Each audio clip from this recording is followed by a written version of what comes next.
राधा माधव कुंज बिहारी जय Radha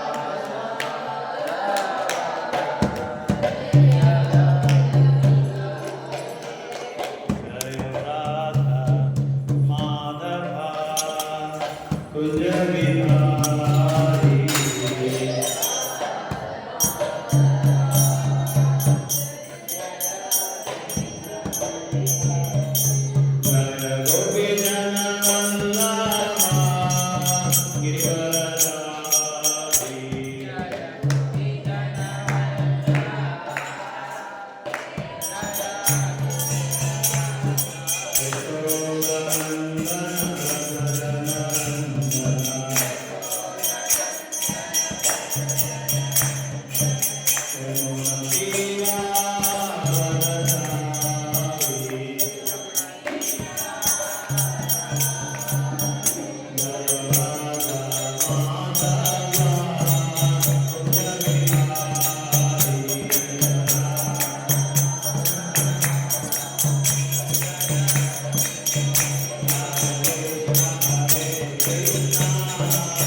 Srila Prabhupada ki, all glories to assembled devotees, Hare Krishna. All glories to assembled devotees, Hare Krishna.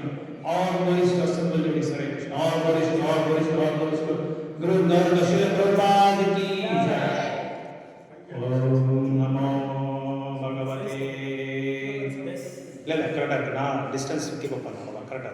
இப்போ பாருங்க.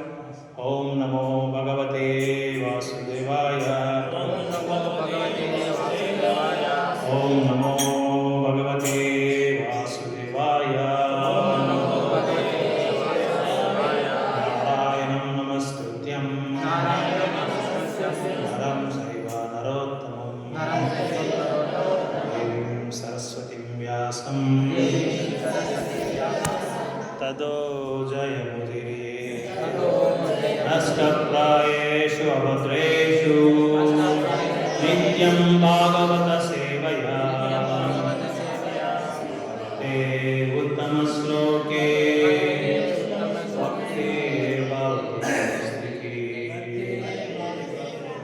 கிருஷ்ணாய வாசுதேவாய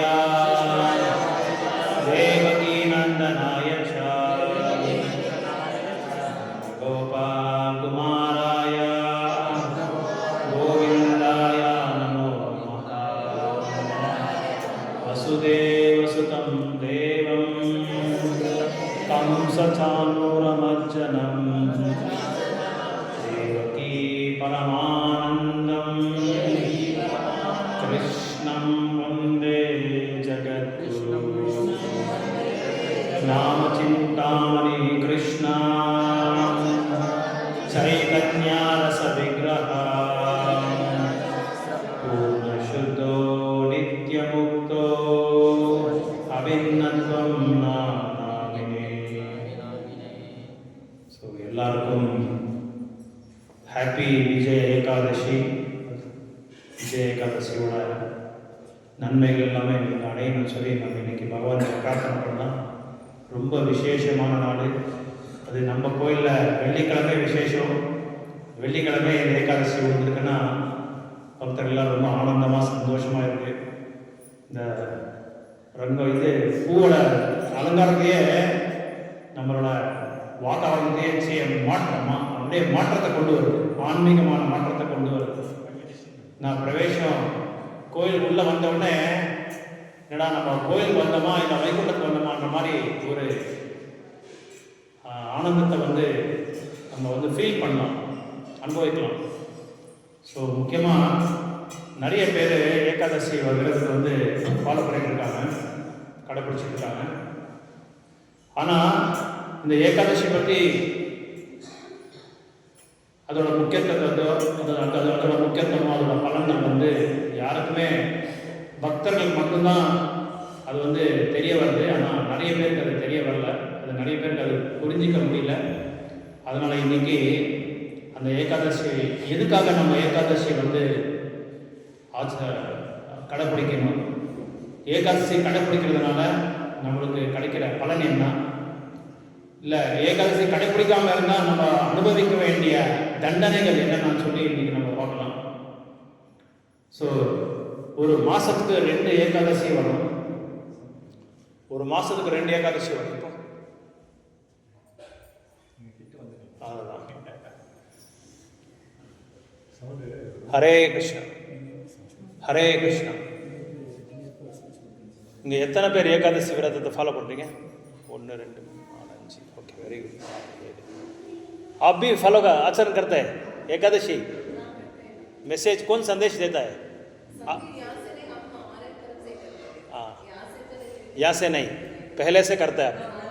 बहुत अच्छा, बहुत अच्छा, बहुत शुभवार्त है. आपका आदमी पूरा फॉलो करता है क्या? ओके, ठीक है, ठीक है. ரொம்ப சந்தோஷம். ஏகாதசி விரதத்தை பாருங்கள், நம்ம இந்த ஏக்கத்துக்கு வந்த பிறகு தான் நம்ம ஏகாதசி விரதம் ஃபாலோ பண்ணுறோம். கரெக்டுங்களா? அப்படின்னா நம்மளுக்கு தெரியவே தெரியாது. ஆனால் அவங்களாம் அந்த காலத்துலேருந்து பண்ணிகிட்டே இருக்காங்க, ரொம்ப காலத்துலேருந்து பண்ணிகிட்டே இருக்காங்க. ரொம்ப விசேஷம். ஆமாம், பக்கத்தாலே இருக்காரு.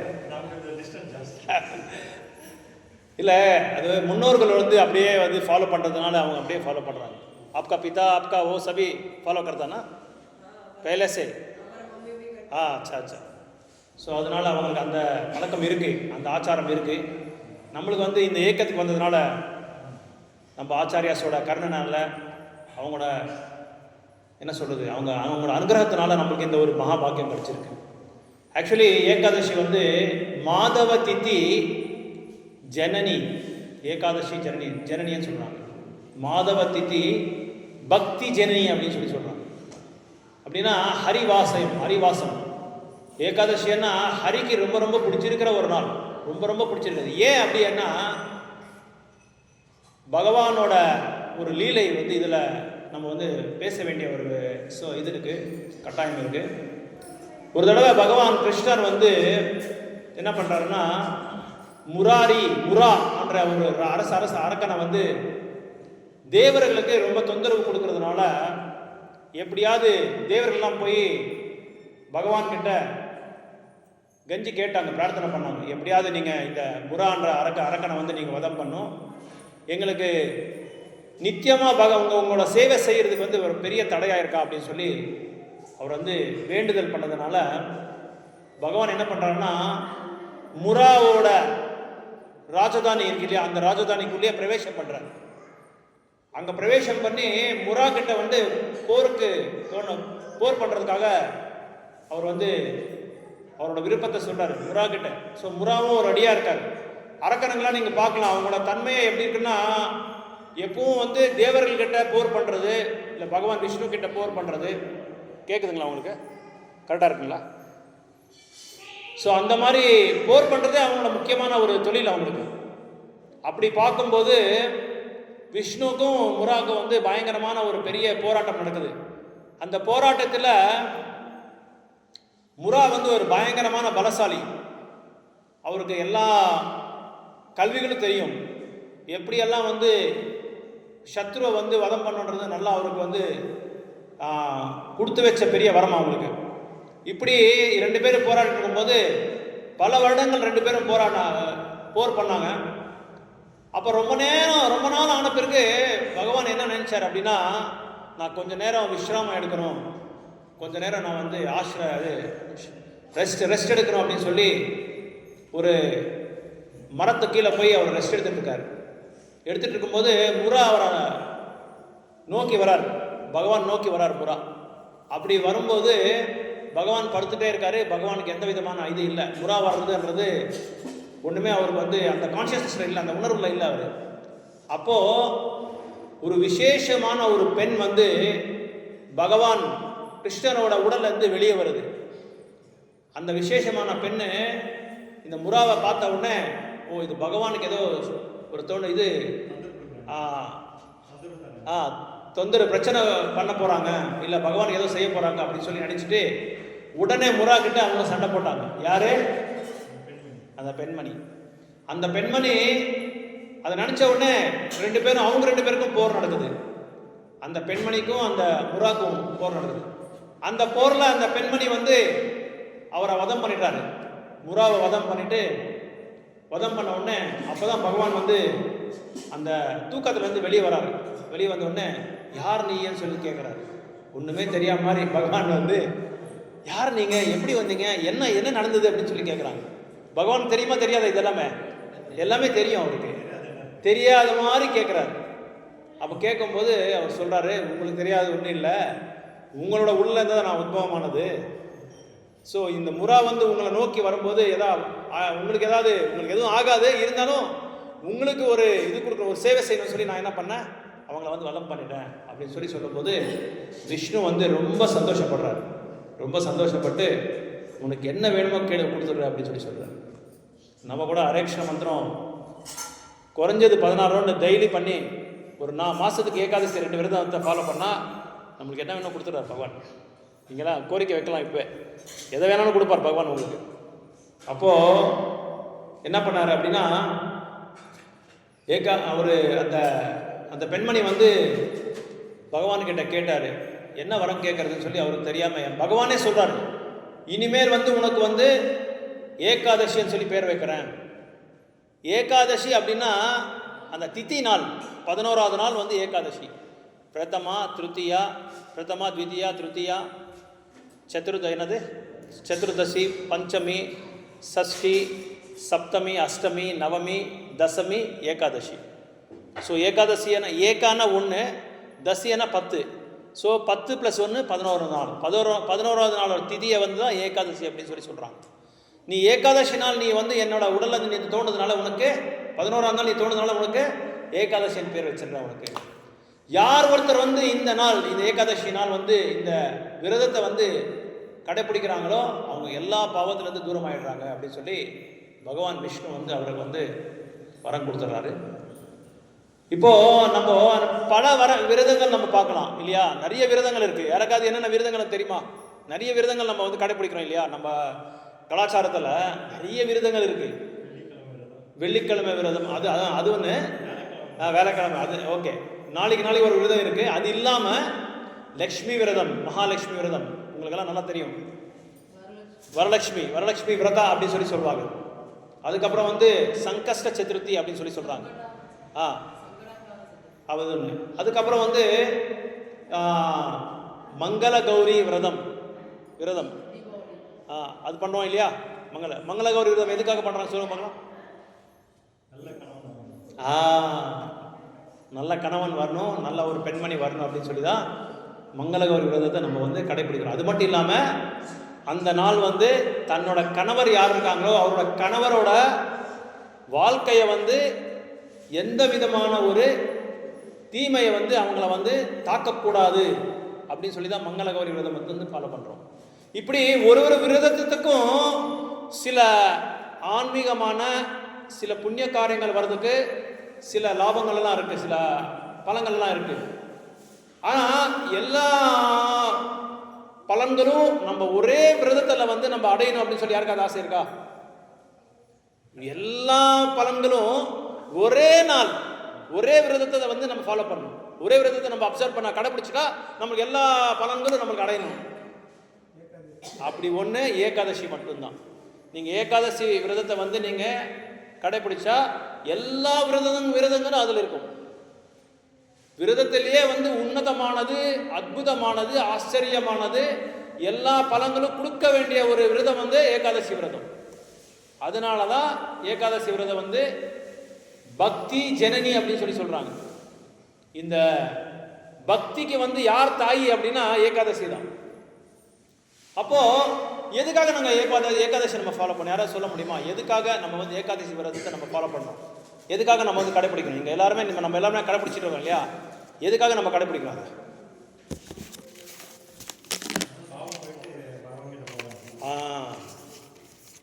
ஸோ பாவமெல்லாம் போகணும். நம்ம செஞ்ச பாவம், நம்ம எல்லாருமே பாவம் செஞ்சிருக்கோமா இல்லையா?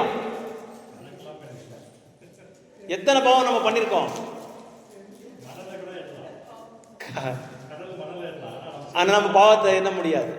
பிரபு சொன்ன மாதிரி கடலில் இருக்கிற அந்த ரேணுங்களை கூட நம்ம எண்ணிடலாமா? ஆனால் நம்ம பண்ண பாவங்களை வந்து கணிக்கவே முடியாது. அந்த அளவுக்கு நம்ம பாவம் செஞ்சுருக்கோம். ஸோ அதனால் இங்கே என்ன சொல்கிறாங்கன்னா, ஒரு மனிதரும் வந்து மனித வாழ்க்கையில் எல்லாருமே என்ன எதிர்பார்க்குறாங்க? நம்ம வாழ்க்கையில் நம்ம என்ன எதிர்பார்க்குறோம்? எக்ஸாக்ட்லி. என்ன ஒரு செயல் செஞ்சாலும் நம்மளுக்கு என்ன வேணும்? சந்தோஷமாக நான் இருக்கணும். எந்த காரணத்தை கொண்டு எனக்கு வந்து துன்பமே வரக்கூடாது. ஆனந்தமயோ பாஷ்யாத் அப்படின்னு சொல்லி சொல்கிறாங்க உபனிஷத்தில். ஆனந்தமாக நான் இருக்கணும். எந்த காரணத்தை கொண்டு எனக்கு துன்பமே வரக்கூடாதுன்றது தான் நம்ம வந்து எதிர்பார்க்குறோம். ஆனால் அதை வந்து அந்த எதிர்பார்க்குற அளவுக்கு நம்மளுக்கு துன்பம் ஆனந்தமாக இருக்குமா? நம்ம ஆனந்தமாக இருக்க போகிறோமா? நம்ம தற்காலிகமாக தான் நம்ம ஆனந்தம் வரும், துக்கம் வரும், ஆனந்தம் வரும், துன்பம் வரும். மாத்ரா ஸ்பர்சஸ்ஸு கௌந்தேயா சீதோஷ்ண சுக துக்கதா ஆகமோ அபாயா நித்யா தாம் ஸ்திதிக் சஸ்வ பாரத் அப்படின்னு சொல்கிறாங்க. எப்படி நம்மளோட வெதர் கண்டிஷன்ஸ், நம்மளோட கிளைமேட்டிக்கல் கண்டிஷன்ஸ் எப்படி மாறிட்டே இருக்குமோ அதே மாதிரி தான் நம்ம சந்தோஷமும் துக்கமும் ரெண்டு வந்து போயிட்டே இருக்கும். அது சாஸ்வதமாக நிரந்தரமாக எதுவுமே இருக்கிறது இல்லை. ஆனால் நம்மளுக்கு சந்தோஷம், நம்ம சந்தோஷத்துக்காக நம்ம தேடுறோம். ஆனால் என்ன ஆகுது? நோய் நம்மளை நம்ம நோக்கி வருது, மரணம் நம்மளை நோக்கி வருது, பிறப்பு நம்மளை நோக்கி வருது. அதே மாதிரி முதுமை கூட நம்மளை நோக்கி வந்துட்டே இருக்கு. நம்ம எனக்கு வேண்டாப்பா, நான் இளமையா இருக்கணும் அப்படின்னு சொல்லி நம்ம முயற்சி பண்ணிட்டே இருக்கிறோம். எத்தனை பேருக்கு இளமையா இருக்கணும்னு சொல்லி ஆசை இருக்கு? இருக்க முடியுமா? முடியாது. பிறப்பு நம்ம எடுத்த பிறகு நம்மளுக்கு வந்து சீல் அடிச்சிடுறாங்க. நமக்கு பிறப்பு இருக்கு, முதுமை இருக்கு, நோய் இருக்கு, இறப்பு இருக்கு அப்படின்னு சொல்லி நமக்கு சீல் அடிச்சிடுறாங்க. அதனால நம்ம வந்து நம்ம வந்து இந்த ஒரு 4 அந்த வட்டத்தில் நம்ம வந்து மாட்டிக்கிட்டு நம்ம முழிச்சிட்டு இருக்கோம், எப்படிடா வெளியே வருது அப்படின்னு சொல்லி. ஸோ இப்போ எதுக்காக இதெல்லாம் சொல்றேன்னா, ஒரு விரதத்திலையும் ஒரு பலன் இருக்கு. ஆனா எல்லா விரதத்துல இருக்கிற பலன் வந்து ஒரே ஒரு விரதத்தை நம்ம பார்க்கலாம், அந்த ஏகாதசி விரதம். ஏன்னா சில காரியங்கள், சில விரதத்தை வந்து நம்ம கடைப்பிடிச்சா புண்ணிய காரியங்கள் நிறைய வரும். சில விரதம் வந்து நம்ம பண்ணா சில நல்ல குணங்கள் நம்மளுக்கு வரும். ஆனா இது மட்டும் ஏகாதசி விரதத்தில் வந்து நம்ம எல்லா லெவலோட பாவங்களும் போயிடும், அதே மாதிரி எல்லா நிலையோட அந்த பலன்களும் நம்மளுக்கு கிடைச்சிடும் ஏகாதசினால. ஸோ இப்படி நம்ம என்ன இந்த மனித வாழ்க்கையில் வந்து நம்ம என்ன எதிர்பார்க்குறோன்னா, சந்தோஷத்தை வந்து நம்ம எதிர்பார்த்துட்டு இருக்கோம். ஆனால் நம்ம சந்தோஷத்தை வந்து எது தடையா இருக்கு? நம்ம சந்தோஷமா நம்ம வாழணும் அப்படின்னு சொல்லி நினைக்கிறோம். ஆனால் எது தடையா இருக்கு? நமக்கு என்ன தடையா இருக்கு? எல்லாமே தடையா இருக்கு. அர்ஜுனர் கேட்கிறார் கிருஷ்ணரை வந்து, கிருஷ்ணா, நான் பாவ காரியங்கள் செய்ய வேண்டாம்னு சொல்லி நான் நினைக்கிறேன். ஆனா ஏதோ ஒரு பின்னாடி ஒரு சக்தி இருக்கு, அந்த சக்தி என்னை போட்டு தாக்குது. நீ பாவம் செய்ய சொல்லி நம்மளை வந்து என்னை வந்து அப்படியே தள்ளிட்டு இருக்கு சொல்லி சொல்றாங்க. என்னை தாக்குது அப்படின்னு சொல்லி சொல்றாங்க. எந்த பாவ காரியம்? இந்த பாவ காரியம் எதுக்காக நம்ம செய்யறோம்? எப்படி செய்யறோம்? என்ன காரணம் இதுக்கு? பாவம் செய்யறதுக்கு என்ன காரணம்? ஆசை தான் நமக்கு காரணம்.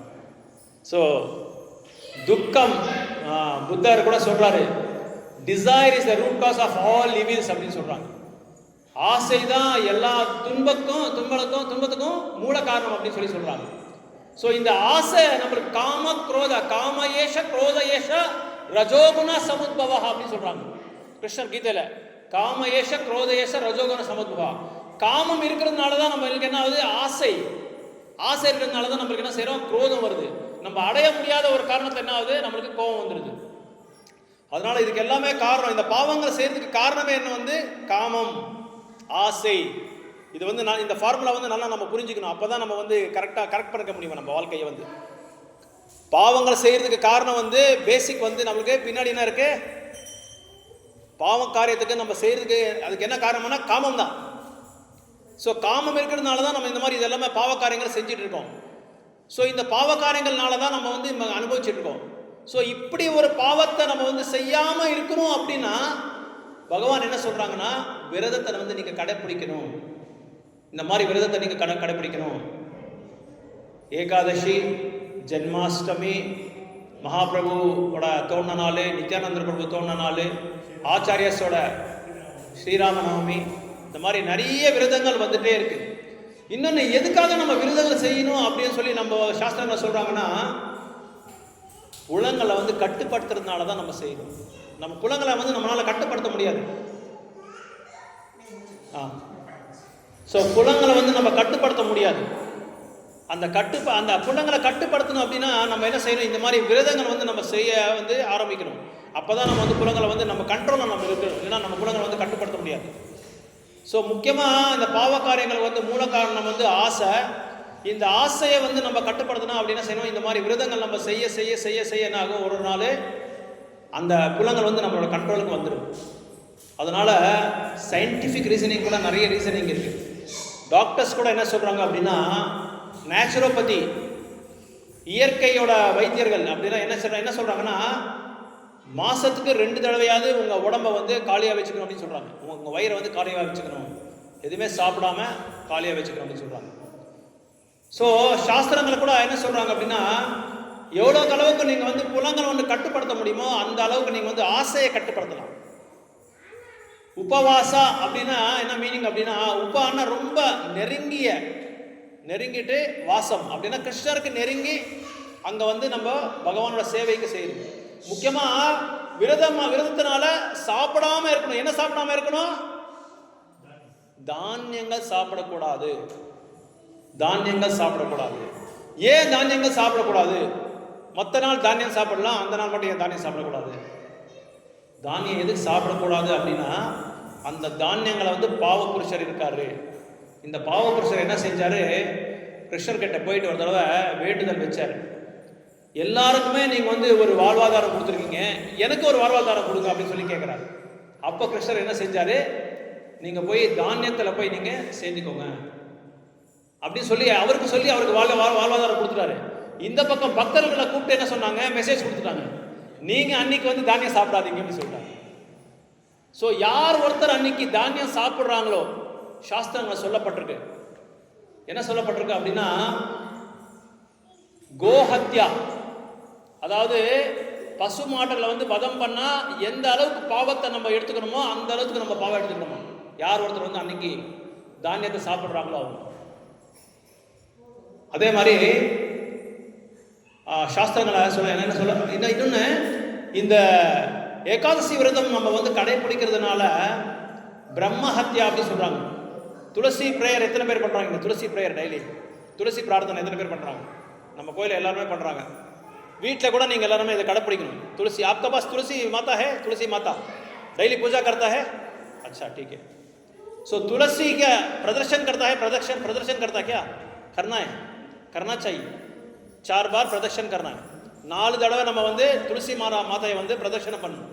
அது பண்றதுனால எல்லாரும் அப்படியே ரிப்பீட் பண்ணுங்க. யானி காணி சப்பா பாணி பிரம்மா ஹத்யதி காணிச்சா தானி தானி பிரணசாந்தி பிரதட்சிணே பதே பதே. யார் ஒருத்தர் வந்து துளசி மாதாவை வந்து 4 தடவை பிரதட்சணம் பண்றாங்களோ, சுத்துறாங்களோ, அவங்க வந்து பிரம்ம ஹத்யா பண்ணியிருந்தா கூட அந்த தோஷம் போயிடுமா அவருக்கு. இருக்கிறதுல உயர்ந்தமான ஹத்தியம் பிரம்ம ஹத்தியம், பிராமணர்களை வந்து வதம் பண்றது, அந்த விரதம் அந்த பாவம் தோஷம் கூட போயிடும். எப்போ? துளசி மாதாவை வந்து பிரதட்சணம் பண்ணும்போது. அதே மாதிரி ஏகாதசி விரதம் யார் ஃபாலோ பண்றாங்களோ, விரதத்தை வந்து கடைப்பிடிக்கிறாங்களோ, அவங்களுக்கு அந்த ஒரு பாவம் இல்லை, அதுக்கு அப்பாற்பட்ட எந்த பாவம் செஞ்சாலும் போயிடும். எந்த பாவம் நீங்க செஞ்சிருந்தா கூட ஏகாதசி விரதம் ஃபாலோ பண்ணா அது வந்து தோஷம் இல்லாத ஆயிடும். அந்த அளவுக்கு ரொம்ப முக்கியத்துவம் வாழ்ந்தது இந்த ஏகாதசி விரதம். அதாவது அஸ்வமேத யக்னா எத்தனை பேர் கேள்விப்பட்டிருக்கீங்க? அஸ்வமேத யக்னா கேள்விப்பட்டிருக்கீங்களா? அஸ்வமேத யக்னா, வெரி குட், ரைட். அப்போ அந்த காலத்துல யுதிஷ்டிர மகாராஜ் பீரியட்ல யுதிஷ்டிர மகாராஜ் அந்த மாதிரி பெரிய பெரிய மகாராஜர்கள் மட்டும்தான் ஏகாதசி இந்த அஸ்வமேத யக்னம் வந்து கடைப்பிடிக்க முடியும், வேற யாராலும் முடியாது. அவர் மட்டும் அவரே ரெண்டு தடவை அஸ்வமேத யக்னம் செஞ்சிருக்காரு. அப்படி அஸ்வமேத யக்னம் வந்து 1000 தடவை செஞ்சா கூட இந்த ஏகாதசி விரதத்துக்கு சமானம் கிடையாது. எத்தனை தடவை? 1000 தடவை நீங்க வந்து அஸ்வமேத யக்னம் பண்ண கூட ஒரு தடவை ஏகாதசி விரதத்துக்கு வந்து சமானம் கிடையாது. அப்போ ஏகாதசி விரதம் ஃபாலோ பண்ணா, அப்சர்வ் பண்ணா, கடைப்பிடிச்சா 1000 அஸ்வமேத யக்னங்கள் பண்ண மாதிரி. அஸ்வமேத யக்னம்னா அந்த சுட்டு வட்டாரத்துல எத்தனை அரசர் இருக்கிறாங்களோ எல்லாரையும் வந்து தோக்க வச்சு இவங்க வந்து அந்த அரசனோட அந்த பெரிய பதவி வந்து இவங்க ஏத்துக்கிறாங்க. ஸோ அதான் அந்த அஸ்வமேத யக்னம். அதே மாதிரி வாஜ்பாய் யக்னம், அந்த வாஜ்பாய் யக்னம் கூட ஒரு தடவை பண்ணா, அது ஒரு தடவை பண்ணாலே வாஜ்பாய் யக்னம் 100 தடவை வாஜ்பாய் யக்னம் பண்ணா எத்தனை பலன் கிடைக்குமோ அத்தனை பலன் வந்து ஏகாதசி விரதத்தில் கிடைக்கும். ஸோ மறுபடியும் இந்த ஏகாதசி விரதத்தை வந்து அடுத்த வகுப்பில் நம்ம தொடங்கலாம். இன்னும் நிறைய இருக்கு ஏகாதசி பற்றி. இப்போ தாமோதர் பிரபு சில நேரம் பேசுவாங்க, அதை வந்து நீங்கள் கடைப்பிடிக்கணும். ஓகே, ஹரே கிருஷ்ணா. जय श्री गुरुदेव की जय, जय श्री परम गुरुदेव की जय, श्री राधा रमण बिहारी की जय, चैतन्य महाप्रभु की जय, गोपीश्वर महादेव की जय, पौर्णमासी योगमाया की जय, दक्षिण सिंह भगवान की जय.